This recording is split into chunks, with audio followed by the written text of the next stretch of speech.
Deux courants s'affrontent au sujet de l'évaluation diagnostique que projette le gouvernement du président Patrice Talon dans le rang des enseignants reversés promotion 2008. Ceux qui se disent prêts pour affronter les différentes épreuves. Et la deuxième catégorie, celle qui ne veut pas entendre parler de ces évaluations, en tout cas pas dans les conditions actuelles.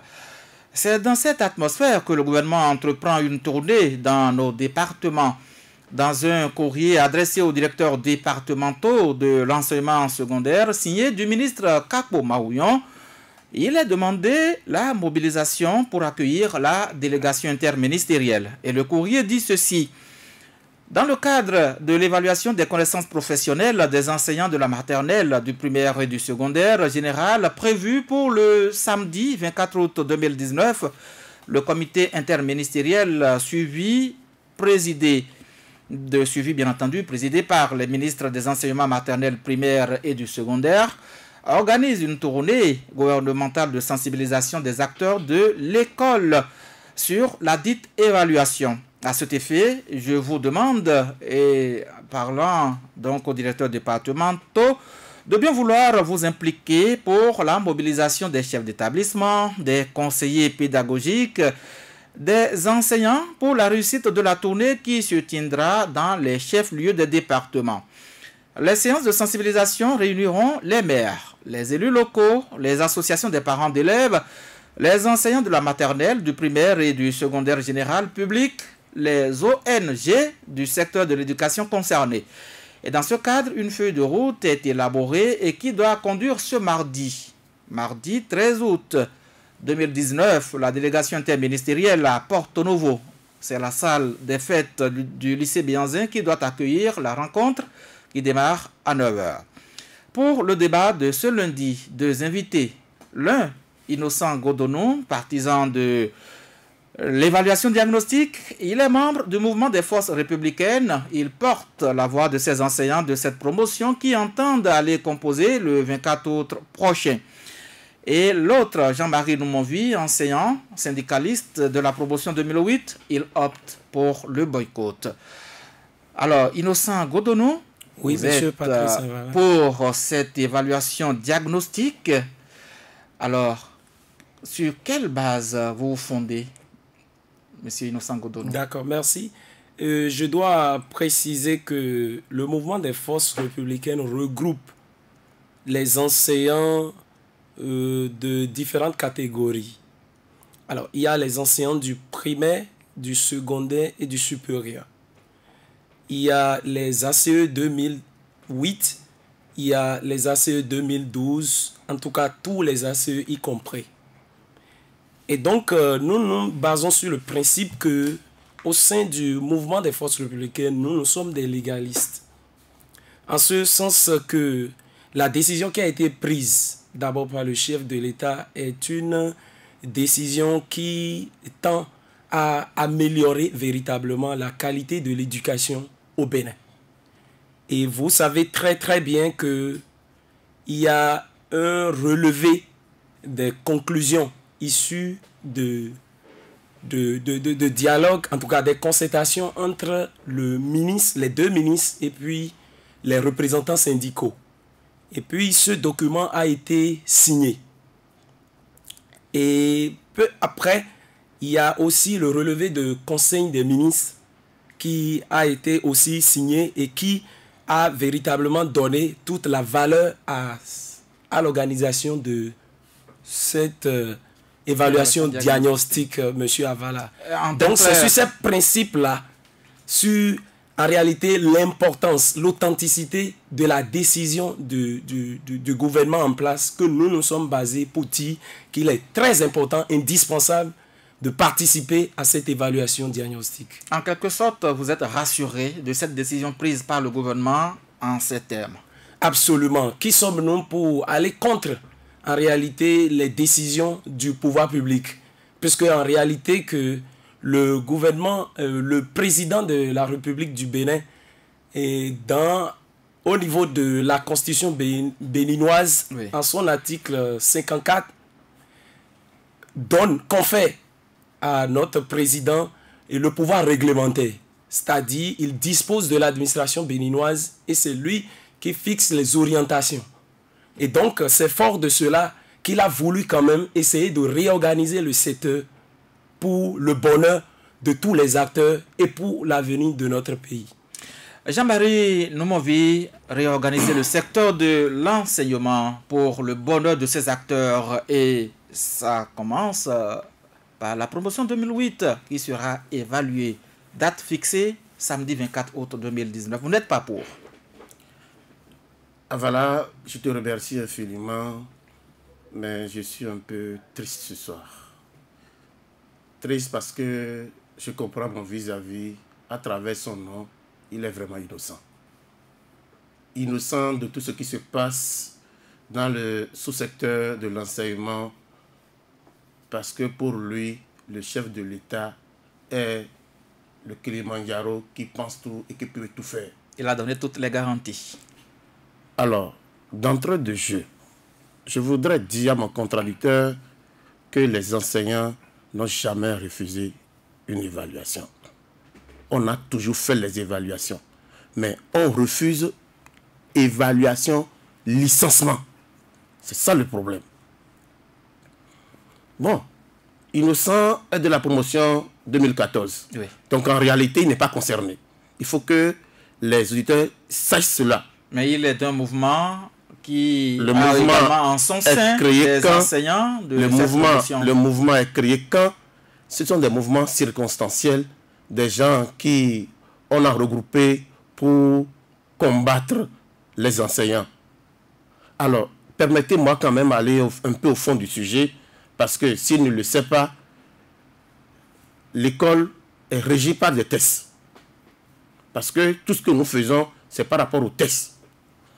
Aucune loi, aucun test ne demande une telle évaluation. Il n'a qu'à me dire dans quel test, dans quelle loi, lui, il a vu ça là, pour qu'on puisse aller évaluer les enseignants. Il a cité la Constitution en son article 50. Non, moi, je lui dis d'aller lire le décret 592-93 du 15 novembre 2015. Qui dit? Lorsque vous recrutez un agent, les conditions d'évaluation sont clairement définies. Lorsqu'ils sont recrutés, ils doivent être formés et recyclés régulièrement. Et lorsque la promotion 2007, parce qu'il va lui conter l'histoire, lui il est un peu jeune, il va lui conter l'histoire. D'où est partie cette promotion 2008. Les gens croient que c'est en 2008 qu'on nous a recrutés, on parle de reversement. Non, le reversement a été fait dans tous les secteurs, dans tous les départements, dans tout le secteur ministériel, c'est ce que je veux dire.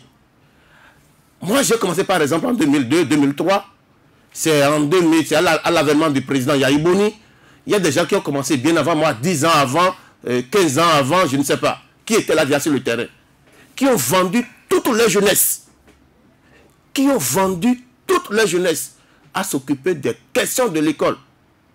Parce qu'en ce moment, il n'y a pas d'enseignants dans les salles de classe. Les salles de classe n'existaient même pas. Ils ont fait tout ce qu'il faut, ils étaient là, en tant que vacataires, en tant qu'honoraires, d'abattre cette tâche-là, ce devoir républicain. Et c'est après ça qu'il y a eu un de... Mais ceux-là, mais ils ont déjà de l'expérience. Parce qu'en réalité, M. Avala, l'État a 2 moyens pour recruter. C'est ce que les gens ne savent pas. On pense que c'est la promotion 2008, là. C'est pas à nous que le reversement a commencé. Non. Ça existait. Beaucoup, il y a très longtemps. Nos aînés, la plupart sont des engagés directs. Ils ont été tous engagés directs. Ils ont été tous reversés. Je ne sais pas pourquoi cette stigmatisation, et on pense que c'est la promotion 2008 qui a d'ailleurs formé beaucoup de cadres. Aujourd'hui, on a formé des sous-officiers, des gens qui sont à de hautes fonctions dans la République. Donc je ne peux pas finir mon histoire. Donc c'est après l'avènement de Yahi Boni que, non, ceux-là ont déjà de l'expérience. Je prends un décret, je les reverse, je les forme. Nous avons été reversés, effectivement, on a été à des formations. Et qu'est-ce qui n'a pas marché? On a fait la formation durant des années. Ceux qui ont fait 5 ans, ceux qui ont fait 4 ans, ceux qui ont fait 3 ans. Tout cela. Et ça a été sanctionné par un diplôme professionnel. Certains ont eu le CEAP au primaire, le CAP au secondaire, le BAPES, le CAPES, le CAPET. Ceux qui faisaient les sciences étaient regroupés à Parakou et à Ratitengu. Les littéraires étaient regroupés à Porto Novo et les gens du lycée technique étaient, comment on appelle ça, à Lokosa là-bas. Donc, l'État a investi des milliards. Des milliards. Parmi nous, au cours de la formation, beaucoup en sont morts. Les gens ont reçu même des balles au cours de la formation. Quand on voyageait, c'était des risques. Donc, on a fait tout ça là. C'est pour que nous soyons formés. Et effectivement, là où nous sommes, nul ne détient le monopole du savoir. C'est vrai, on a peut-être besoin encore de recyclage. On a encore besoin de formation continue. Il y a ceux qui ont déjà le BAPES, il y a déjà, depuis 2 ans, 3 ans, on peut déjà encore les envoyer en formation pour le CAPES. Les problèmes de l'école sont là. Maintenant, quand on se lève un beau matin, d'abord, au début de l'année non, c'était en novembre, décembre 2018, c'est tous les enseignants qu'on avait dit qu'on va évaluer. Que ce soit APE, toutes catégories confondues.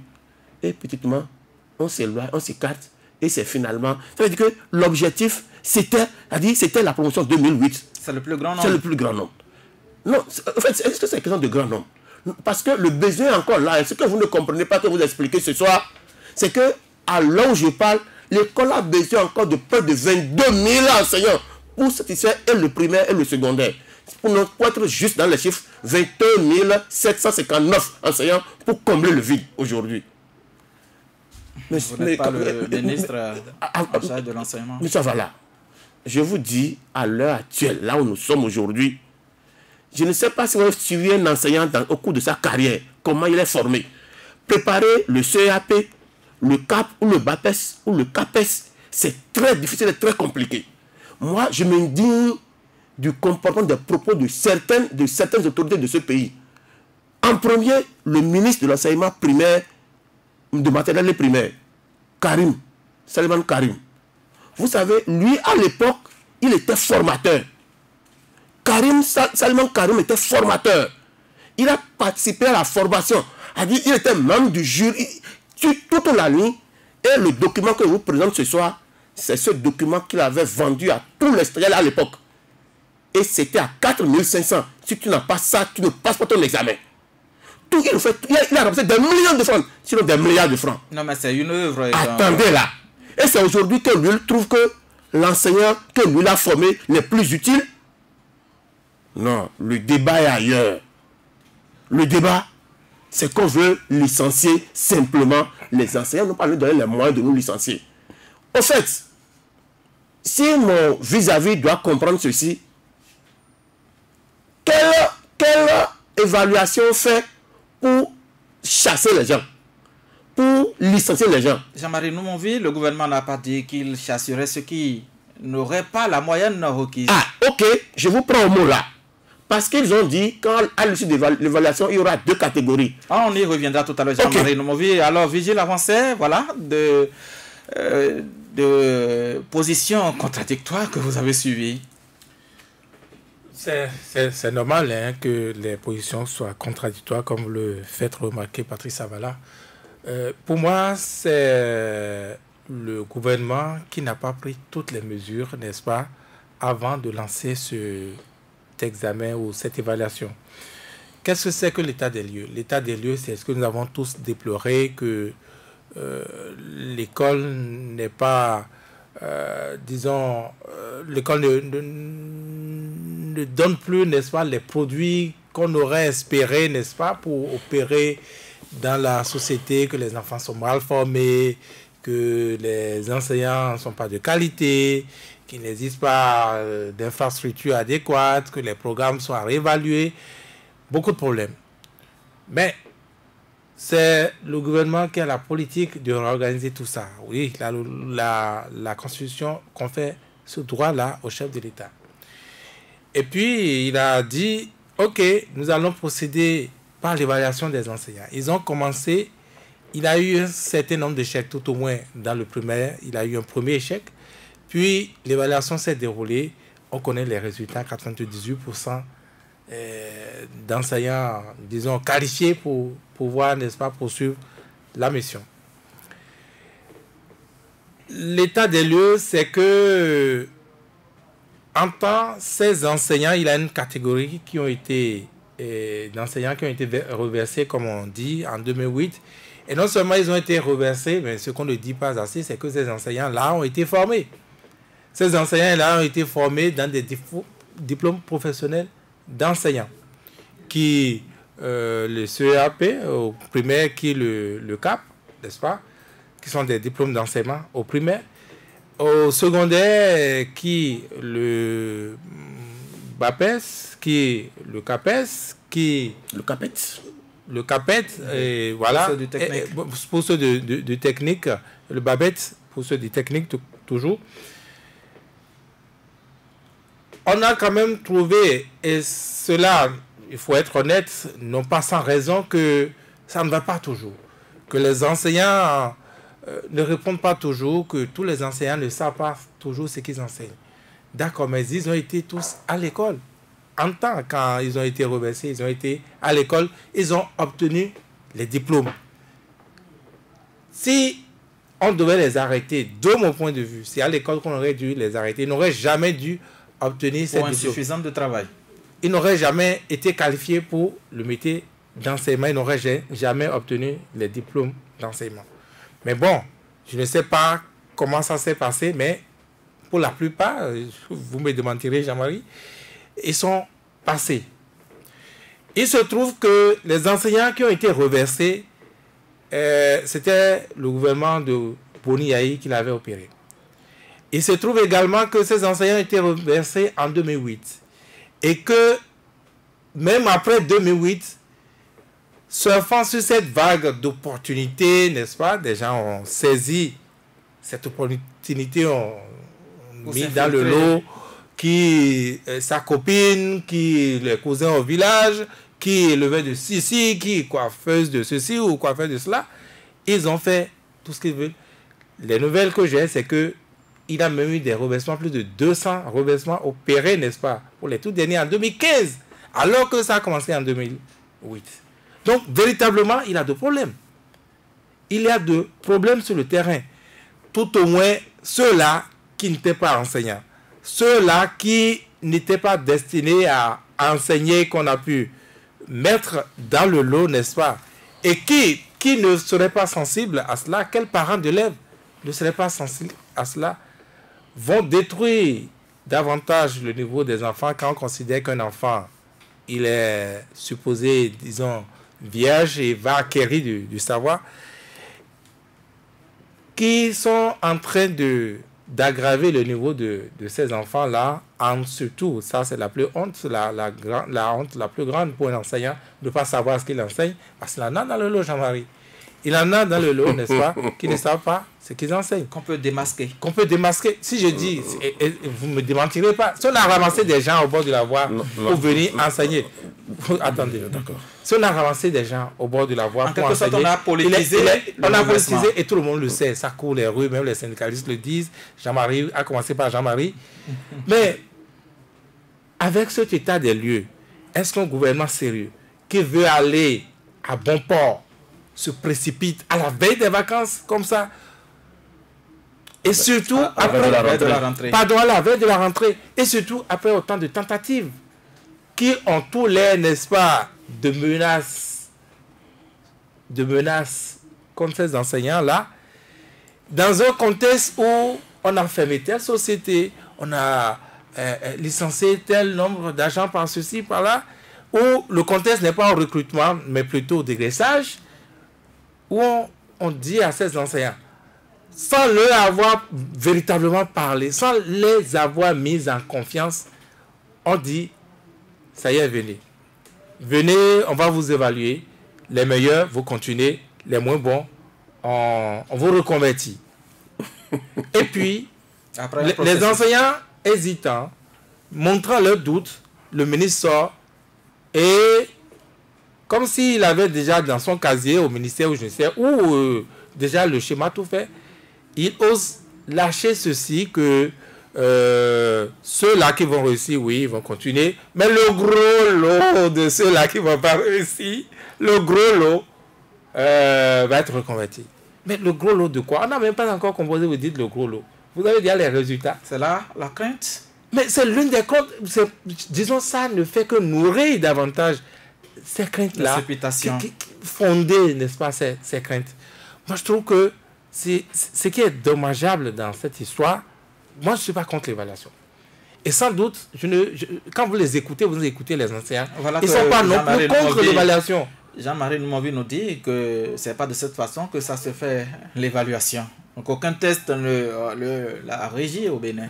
Non, l'évaluation, aucun texte ne dit que pour accéder à la fonction publique, il faut passer par l'évaluation diagnostique. Ça n'a aucun sens.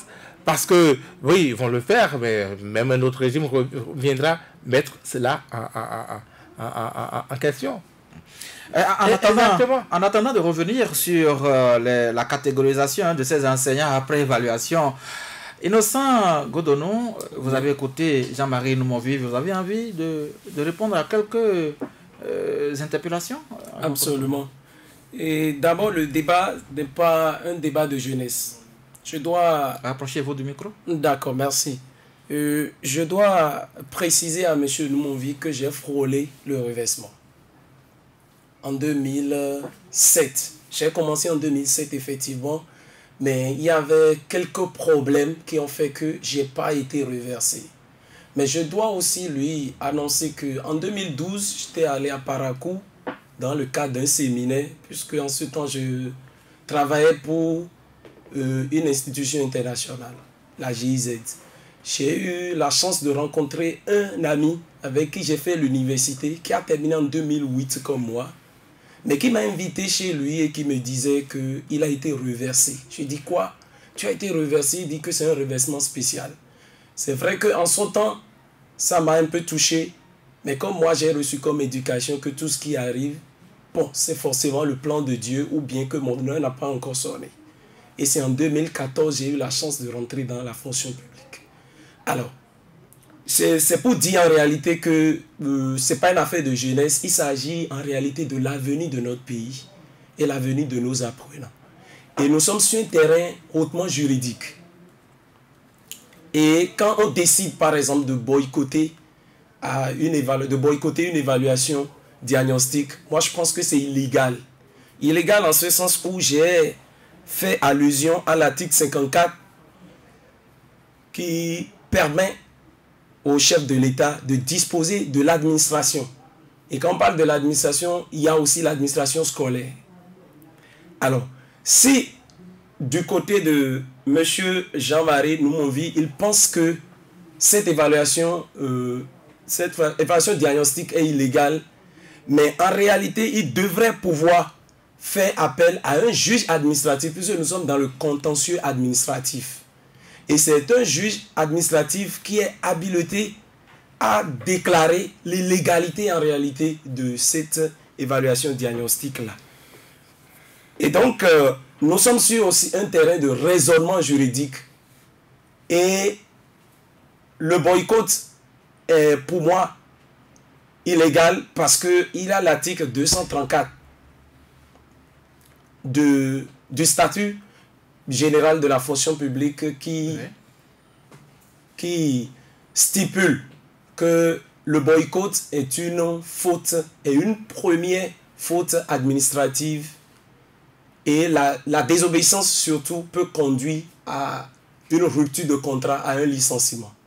Donc moi je pense que c'est un risque que ceux qui pensent boycotter sont en train de courir parce que d'abord c'est une insubordination à l'autorité.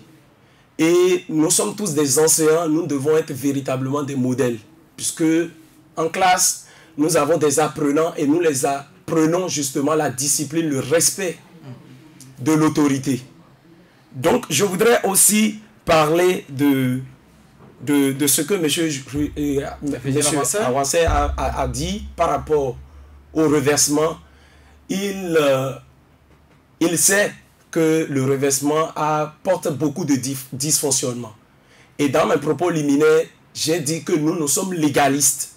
Et à partir du moment où j'ai un ami avec qui j'ai fait l'université et qui en 2008 est reversé alors qu'il ne devrait pas être reversé, il y a un problème d'injustice qui se pose. Est-ce qu'il n'y a pas une manière pour le gouvernement de sortir ces gens qui ont été injustement reversés du système éducatif et même ceux qu'on soupçonne d'avoir de faux diplômes? Oui, absolument, parce qu'il y a d'abord, dans un premier temps, des audits qui ont été diligentés. C'est vrai que les résultats ne sont pas encore publiés. Mais le gouvernement dispose de ces résultats-là. Oui. Et au moment opportun, ces résultats vont sortir. Je pense que ceux-là vont composer le 24. Ils vont composer, mais progressivement. Eh bien, moi, je pense qu'il y a... il y a une opportunité. Quelle est l'opportunité qui s'offre? Au fait, au-delà des résultats des audits, il y a aussi le fait que le gouvernement, il s'agit des faux diplômes. Mais les faux diplômes, en réalité, selon moi, c'est des diplômes inéligibles à la fonction enseignante. Ça veut dire quoi? Il y a des gens qui ont fait les sciences juridiques et qui enseignent le français. Qui enseignent le français. Là, vous m'excusez, Patrice. Oui. Est-ce que cela est toujours de vigueur lorsque ces gens dont vous parlez, qui ont appris les sciences juridiques, ont eu des diplômes professionnels d'enseignement? Oui, mais ce n'est pas la suite qu'ils ont eu, mais leur diplôme de base, leur formation de base n'est pas une formation qui leur permet d'enseigner. Et qu'est-ce que vous remettez en cause? Le diplôme en droit ou le Il y a d'abord la formation. Le diplôme professionnel. La formation pose problème. Il y a d'abord le diplôme de base. Oui. Maintenant, en principe, ces gens-là ne devraient pas être formés. Pourquoi? Mais justement, qui a autorisé qu'on ferme ces gens-là? Mais ce n'est pas le gouvernement de la rupture qui a autorisé la formation de ces gens-là. C'est le gouvernement du Bénin. Absolument, mais ce n'est pas le gouvernement de Patrice Talon qui l'a autorisé. Et autant, si c'était Patrice Talon ou bien si c'était son gouvernement qui était en place, cela ne pourrait pas être autorisé parce que c'est tout à fait illégal, étant donné que ces gens-là ont fait une formation qui ne leur permet pas justement d'enseigner. Et maintenant, je dis que c'est une opportunité, c'est une aubaine pour ces gens-là, puisqu'on nous a dit qu'après la première partie, ceux qui arriveront à avoir les 10 sur 20 ou bien plus que ça, deviendront des fonctionnaires de l'État. Agents permanents de l'État. Agents permanents de l'État. Non, fonctionnaires de l'État. Et ensuite, parce que le concept a changé, il y a des dénominations qui ont été introduites dans le nouveau code. Voilà. Des rencontres le week-end écoulé. Absolument. Maintenant, et puis la deuxième partie va subir une formation modulaire de 9 mois et ils seront soumis également à un test. Et ceux qui seront toujours recalés, on va les redéployer. Cela veut dire que, et dans les conclusions que les ministres ont signées, encore mais encore avec les représentants syndicaux, il a été très clair que personne ne sera laissé en rade. Est-ce que vous comprenez? Donc, ce relevé des conclusions fait office de droit. On peut vraiment attacher du prix à cela. On peut brandir cela devant la justice. Et justement, parce que le cachet de l'État, en fait, la signature qualité du ministre, en réalité, j'allais dire en réalité, ça engage non seulement le ministre, mais ça engage aussi l'avenir du pays à court, à long et à moyen terme. Donc, on peut l'utiliser. Et donc, c'est un document sur lequel on peut se baser pour aller composer. D'accord. Voilà. Jean-Marie Noumovi. Merci, Patrice Avala. Je crois que Innocent Godono, quand il parle, il doit s'écouter. D'abord, est-ce qu'il sait ce qu'on appelle le relevé de conclusion? Je ne sais pas s'il sait vraiment quel sens il donne à un relevé de conclusion. Première chose. Deuxième chose, il a dit qu'il a floré le reversement en 2008. Parce qu'il avait déjà commencé par enseigner en ce moment-là. Non. En 2007, bien sûr. Le recensement, il faut que les gens sachent ce qui s'est réellement passé. Je sais qu'il y avait... Le recensement a lieu en 2006. Il y avait des cartes qui avaient été données, rouge, vert et... Il y a tous ceux qui ont été recensés sont dans une base de données. Et l'effectif est connu très clair. Et celui qui a géré ce dossier, c'est Koupaki Irénée, il s'appelle. Qui est toujours dans ce gouvernement. Le DRH d'alors, Yves Kwaro Tchabi, est encore à la présidence actuellement. Ils ont cette base de données, ils savent ceux qui ont été réellement reversés. Deuxième élément. Troisième élément. Les faux diplômes. l'audit a été fait, ce qu'il a dit a été fait, ce qu'il a dit, d'accord? Il reconnaît qu'on a fait d'audit. C'est là, pourquoi ne pas publier les résultats de ces audits-là? Qu'est-ce qui les empêche? Et on veut faire composer, comme tu as dit tout à l'heure, ceux-là qu'on connaît, qu'ils ont de faux diplômes, on veut les faire composer, on va les former encore, les envoyer encore dans les salles de classe. Mais là où je suis indigné, totalement indigné, c'est que le collègue dit, bon, c'est un processus quoi, qu'avec le temps, on va les faire sortir dedans. Vous savez que les gens ont de faux diplômes. Vous les faites composer, vous les évaluez, vous les formez aux frais de l'État, et vous les envoyez encore dans les salles de classe. Ça alors. Mais là où je ne comprends pas, là où il n'y a pas de raisonnement, et je suis totalement embrouillé, on dit, ceux-là qui vont passer l'étape de l'évaluation, qui seront retenus là, et on va les former. Bon, ceux-là seront d'office admis dans la fonction publique, comme agents de l'État. D'accord. Ceux-là qui ne vont pas atteindre la moyenne, la moyenne requise. Le groupe B. Le groupe B. L'autre était le groupe A. On va les envoyer pour une formation de 9 mois. Ou bien quelque chose de ce genre. C'est pas avoir quel diplôme. Une formation modulaire. Je vais avoir quel diplôme. Parce que lorsque la formation dépasse... pas une formation diplômante. S'il te plaît. Comment c'est pas une formation diplômante? C'est pas une formation. Mais quand ça dépasse, quand ça atteint 9 mois, c'est déjà une formation professionnelle. C'est ce que tu ne sais pas. C'est ce que je te dis, c'est ça que tu ne sais pas. C'était clair qu'on a parlé de formation modulaire, monsieur. Bon, pourquoi ne pas former tout le monde de façon modulaire, mon frère? Oui, parce pourquoi ne pas former tout le monde? S'il te plaît. Si tel est le cas, ça veut dire que tout le monde doit être formé. Parce qu'on a effectivement besoin de recyclage. D'accord? On n'a pas besoin de faire. Et on me dit, là où je suis, je ne comprends plus rien. Voilà. On dit, le troisième groupe, que on va les regrouper. Le groupe C. Le groupe C. Dans quel secteur? Secteur de son choix. Ah, de son choix. Bon, d'accord, si c'est ça, laissons les évaluations et allons tous choisir notre secteur. Bon, celui qui veut aller à la douane, va aller à la douane. Celui qui doit aller à l'aéroport, il va à l'aéroport. Celui qui veut aller au port, va aller au port. Et on n'a plus besoin de gaspiller les fonds publics de l'État. Et chacun choisit son domaine, quoi. On est libre. On dit que c'est gaspiller les sources de moment. Je ne sais pas si vous comprenez un peu ce que je dis. Oui. Ben, dites-moi. Si je mets du miel dans la main maintenant, qui veut refuser de l'appeler le miel? Le miel.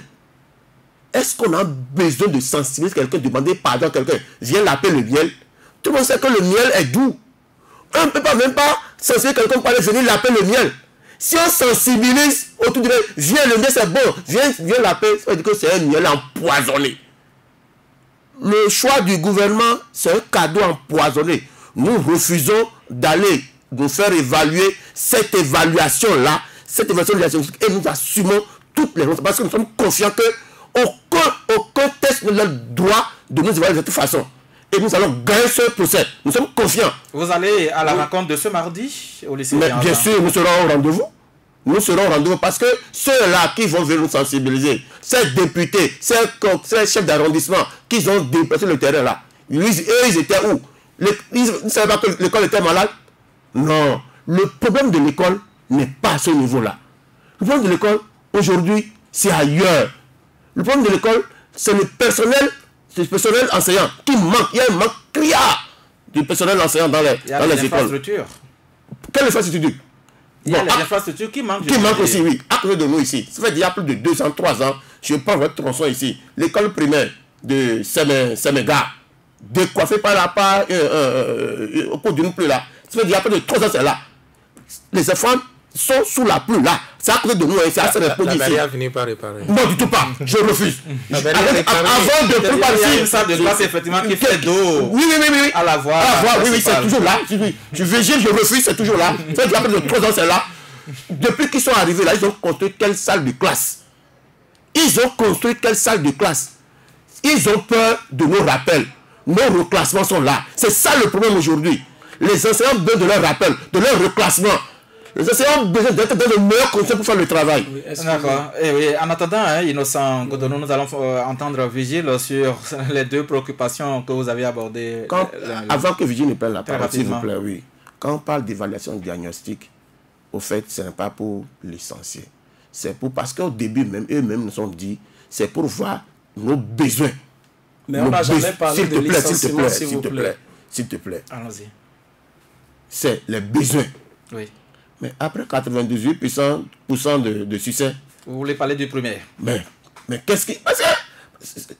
Moi, je ne fais pas la différence entre la maternelle primaire et secondaire. Non. Un enseignant, c'est un enseignant. Et là où le bas blesse, aujourd'hui, on a écarté la maternelle. Aujourd'hui, on a écarté les enseignants de l'enseignement technique pour dire eux ne seront pas évalués. Ceux de l'enseignement, comment on appelle la maternelle, ne seront pas évalués. Et quand on parle même de cette évaluation, vous savez ce qu'ils ont donné comme épreuve? Comment on va demander à un prof de sport d'aller composer en mathématiques? Pour faire quoi? Mais ça, c'est des questions d'organisation. Non, c'est juste des mesures pour... Divige l'a dit tout à l'heure, pour dire le gros lot qui sera ce gros lot-là. On connaît le plan.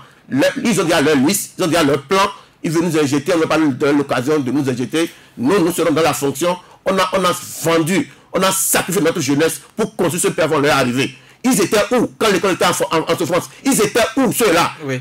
Ils étaient où? C'est plutôt des procès d'intention que vous êtes en train de faire. Jean-Marie Dumovier, en attendant, Innocent Godonou, Vigile avancé.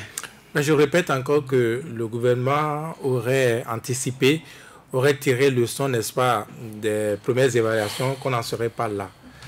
Et il a manqué, n'est-ce pas, de concertation entre les acteurs. On ne me dira pas, surtout pas Innocent, que c'est au nom d'un certain article 54 de la Constitution qui permet, n'est-ce pas, au chef de l'État d'organiser l'administration comme il veut. Non, ce n'est pas comme il veut. Si demain il dit, bon, rendez-vous à Natengou, au sommet de la montagne, parce que vous êtes enseignant, c'est lui qui organise, vous allez vous présenter. Parce que c'est le chef de l'État qui a dit ça. Non, ce n'est pas vrai. Oui, mais pourquoi ne pas respecter la décision? Pourquoi ne pas respecter la décision du chef de l'État? Qu'est-ce que vous appelez la décision du chef de l'État si ce n'est pas légal? Oui, mais c'est la Constitution qui l'autorise, monsieur. Quelle Constitution? Dis quoi? Par rapport à quoi? Mais en réalité, quand on parle d'évaluation... Tu dois éclairer le peuple. Tu dois éclairer le peuple. Parce que ce que tu dis là, c'est suffisamment grave. C'est suicidaire même ce que tu dis. C'est ça le plus de la situation qui est suicidaire. Donc, si le président d'aujourd'hui, alors tu es moi tous les enseignants, et on est là. Absolument. Je pense que c'est des... Comment? Ah non, on va pas le dire. Non, nul n'est au-dessus de la loi. Absolument. Non. Mais il est là pour appliquer la loi. Et non, c'est au-dessus de la loi. Nous allons permettre à Vigile Avancé de finir d'abord avant que je ne vous donne encore. Non, mais c'est parce qu'entre-temps, il m'a interpellé, c'est pourquoi j'ai dû réagir. Donc maintenant, permettons à Vigile de finir rapidement. Donc, les ministres sont sur le terrain demain. Peut-être maintenant, on va... Les ministres sont sur le terrain, mais je ne suis pas certain que cela changerait quelque chose. Ce que les ministres veulent faire actuellement, on aurait fait ça en amont que, oui, ça aurait eu son impact. C'est-à-dire, anticiper, savoir qu'il pouvait avoir, n'est-ce pas, ces genres de réticences et tailler les réticences en mettant suffisamment les enseignants en confiance, en les associant. Parce que... Mais c'est ce que le ministre essaie de faire, s'il vous plaît. Oui, mais ce n'est pas maintenant qu'il faut le faire. Mais pourquoi vous jugez de l'opportunité alors qu'ils ont tiré le leçon de ce qui s'est passé aujourd'hui? Monsieur Godonou. Oui, monsieur Godonou. Au nom de quoi vous nous refusez de juger de l'opportunité? Pourquoi vous êtes... Attendez. Oui. Attendez. Oui. Vous êtes venu ici, vous avez dit que vous êtes enseignant républicain, quelque chose. C'est pas ça, c'est votre droit absolu. Il a dit qu'il est membre d'un mouvement. Mais c'est ce que je dis. Oui. Mouvement républicain, quelque chose. Ou bien? Oui. C'est ce que vous avez dit. Oui, mais l'opportunité, parce que nous sommes dans les vacances et c'est l'opportunité, on ne peut pas commencer la rentrée. Pourquoi vous nous refusez d'apprécier cela? Vigile, nous n'allons pas perdre le temps, alors finissez. Vigile Avancé, nous vous permettons de finir. Donc, je dis, pour l'avoir pas fait, pour n'avoir pas éteint, n'est-ce pas, ces éventuelles réticences, surtout pour n'avoir pas tiré le son des premières évaluations, surtout des quoi qu'il avait eu, on va encore traîner ceci. Et cela pourquoi? Parce que le gouvernement a dit que... Attendez. Le Conseil des ministres ont dit que les dispositions prises pour une bonne organisation, cette fois-ci... Mais qu'est-ce que vous appelez dispositions pour une bonne organisation? Mais et ces réticences-là, c'est une bonne organisation? Parce que là, nul ne sait ce qui va se passer le 24.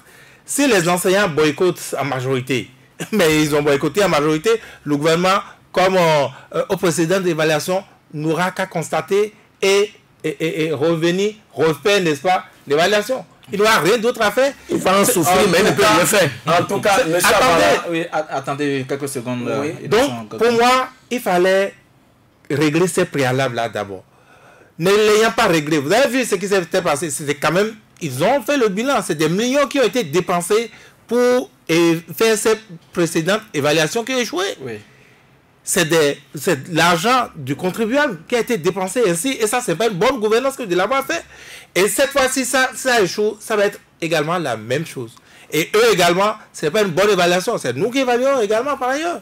Ça, ce n'est pas une bonne gouvernance que de gérer les affaires de l'État, les affaires publiques de cette manière-là. Ouais. Donc, et ça ne coûte rien de montrer votre bonne foi, parce que vous savez que tout est caution aux critiques, à la réticence au Bénin.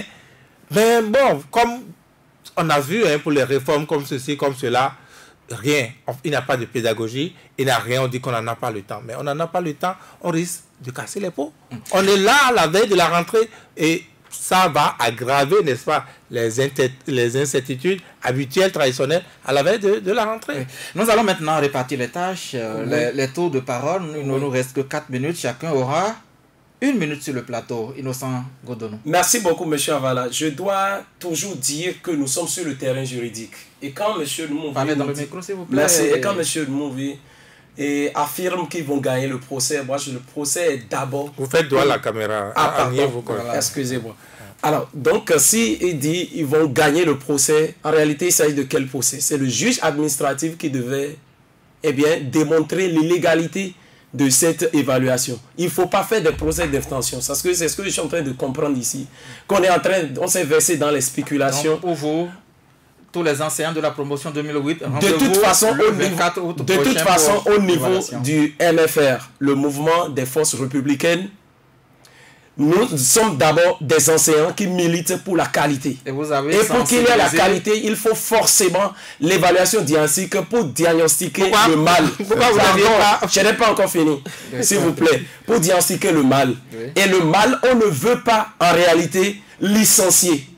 On veut essayer de mettre chacun, comme on dit, the right man at the right place. Merci à vous, Innocent Godonou. Jean-Marie Nomonvi, 1 minute également. Merci, Patrice Avala. Je crois que vis-à-vis, qui le répète toujours, il est vraiment innocent. Parce que c'est pas un fait d'innocence, lorsqu'on soumet les enseignants à cette évaluation, pour la première catégorie, on a dit quoi? Seront admis, d'accord, comme fonctionnaires d'État. Bon, ça veut dire que c'est maintenant que l'État les recrute. D'accord. La plupart de ceux-là, on a dépensé la quarantaine d'âge, je veux dire. D'accord, ça veut dire que la loi au Bénin a dit après 40, après 35 ans, vous ne pouvez pas être admis dans la fonction publique. Moi, je ne sais même pas comment ils vont régler ça. Ça là, je ne sais même pas comment ils vont régler ça. Deuxième chose, a dit aujourd'hui, le président a été clair que l'école sera confiée à un cabinet. Ça veut dire que l'école sera privatisée. Mais c'est écrit, s'il te plaît, quand même. L'école sera confiée à un cabinet. Aujourd'hui, tes enfants, parce que dans la paternité de l'école, mes enfants, tous mes enfants sont au public.